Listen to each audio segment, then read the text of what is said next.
దేవునికే మహిమ కలుగును గాక. ప్రభునందు ప్రియమైన దేవుని పిల్లలు బాగున్నారా? దేవుని మహాదయని బట్టి దేవాది దేవుడు రాత్రికాల సమంతా ఆయన రెక్కల చాటున భద్రపరిచి ఉదయకాల సమయంలో చక్కటి సమయాన్ని ప్రభు మనందరికీ అనుగ్రహించారు. లేచి ఉదయకాల సమయంలో ప్రభు పాదాలు పట్టుకొని ప్రార్థన చేసి ఈ దినాన్ని ప్రారంభించారు కదూ. ఎందుకనంటే దేవుడే మనలను కాపాడువాడు. ఆయన కాపుదల మన కుటుంబాలకు ఉండాలి.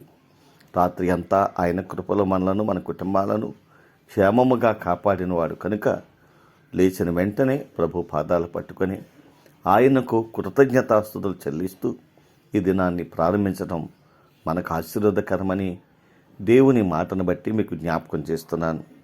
రండి, పరిశుద్ధ గ్రంథంలోంచి ఒక చిన్న మాట మనం జ్ఞాపకం చేసుకుందాం. కీర్తన గ్రంథము 9వ అధ్యాయము 9వ వచనం చూసినట్లయితే, నలిగిన వారికి తాను మహాదుర్గమగును, ఆపత్కాలములో వారికి మహాదుర్గమగును. దేవునికే మహిమ కలుగును గాక. నలిగిన వారికి తాను మహాదుర్గమగును. నిజమే ప్రియమైన దేవుని పిల్లరా, ఏ బాధను బట్టి నువ్వు నలిగిపోతున్నావు, ఏ సమస్యను బట్టి నువ్వు నలిగిపోతున్నావు, ఏ ఇబ్బందికరమైన పరిస్థితులను బట్టి నువ్వు నలిగిపోతున్నావో, నీకు ఆయన మహాదుర్గముగా ఉండబోతున్నాడు. మహాదుర్గముగా కాపుదల కాయబోతున్నాడు. కాబట్టి భయపడవద్దు, ధైర్యం కలిగి ప్రభు పాదాలు విడిచిపెట్టొద్దు. నీకెంత నువ్వు నలిగిపోతున్నా, ఎటువంటి సమస్యలు నిన్ను నలగొట్టుతున్నా, ఎటువంటి వ్యాధులు నిన్ను నలగొట్టుతూ ఉన్నా, ఎటువంటి కుటుంబ ఆర్థిక సంబంధమైన పరిస్థితులు, ఒకవేళ పిల్లల పరిస్థితులను బట్టి కానీ, లేకపోతే నీ కుటుంబ పరిస్థితులు కానీ, నీ శరీర పరిస్థితులను బట్టి కానీ, వీటిని బట్టి నువ్వు నలిగిపోతున్నావో నా ప్రభు జ్ఞాపకం చేస్తున్నాడు. నలిగిన వారికి ఆయన మహాదుర్గమవుతాడట. కనుక భయపడవద్దు, విశ్వాసంతో ప్రభుకు ప్రార్థన చేయి. కన్నీళ్లతో ఆయన పాదాలు పట్టుకొని మొదపెట్టు. ఖచ్చితంగా దేవుడు ఒకానొక దినాన్ని నీ కన్నీళ్ళన్నిటిని తుడుస్తాడు, ఆనందముతో నేను నింపుతాడు. ఆయన కాపుదల్లోనూ ఉంటావు. ఆయన నీకు దుర్గముగా ఉంటాడు, మహాదుర్గముగా ఉంటాడట. ఎటువంటిది వచ్చినా నీ మీదకి రావడానికి అవకాశం ఉండదు. అటువంటి గొప్ప ఉన్నతమైన స్థితి, నిన్ను తాకడానికి కూడా అవకాశం అనేటువంటి రీతిలో దేవుడు నేను బలపరచబోతున్నాడు. కాబట్టి విశ్వాసముతో ప్రభు పాదాల చెంత ప్రార్థన చేద్దాం. అటువంటి గొప్ప కృపను పరిశుద్ధాత్మ దేవుడు ఈ ఉదయకాల సమయంలో మనందరికీ అనుగ్రహించి నడిపించునుగాక. ఆమెన్.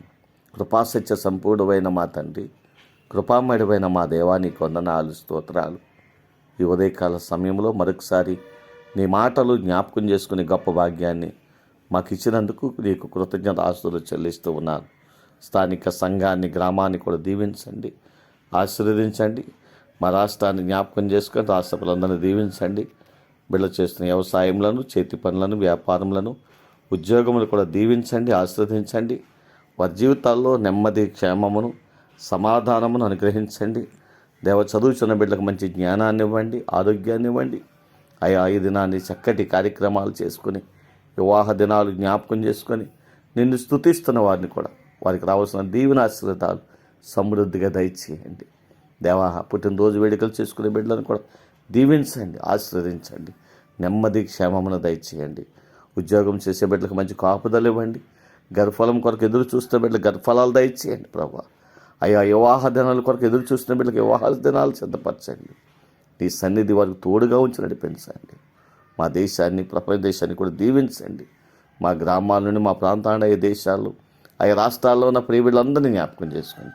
వారి కష్టార్జితం వారికి, వారి బిడ్డలకు ఆశీర్వాదకరంగా మార్చి మీరే మహిమ పొందమని, నీ నామాన్ని ప్రేమించి బిడ్డలు చేస్తున్న ప్రతి కార్యక్రమాలను దీవించండి, ఆశీర్వదించండి. రావలసిన నూరంతల ఆశీర్వాదాలు సమృద్ధిగా నీ బిడ్డలకు అనుగ్రహించి మీరే ఘనత, మహిమ, ప్రభావాలు పొందుదరని యేసయ్య పరిశుద్ధమైన నామములో ప్రార్థించి స్తుతించి మీకు అప్పగించి దినాన్ని ప్రారంభిస్తున్నాము తండ్రి. ఆమేన్.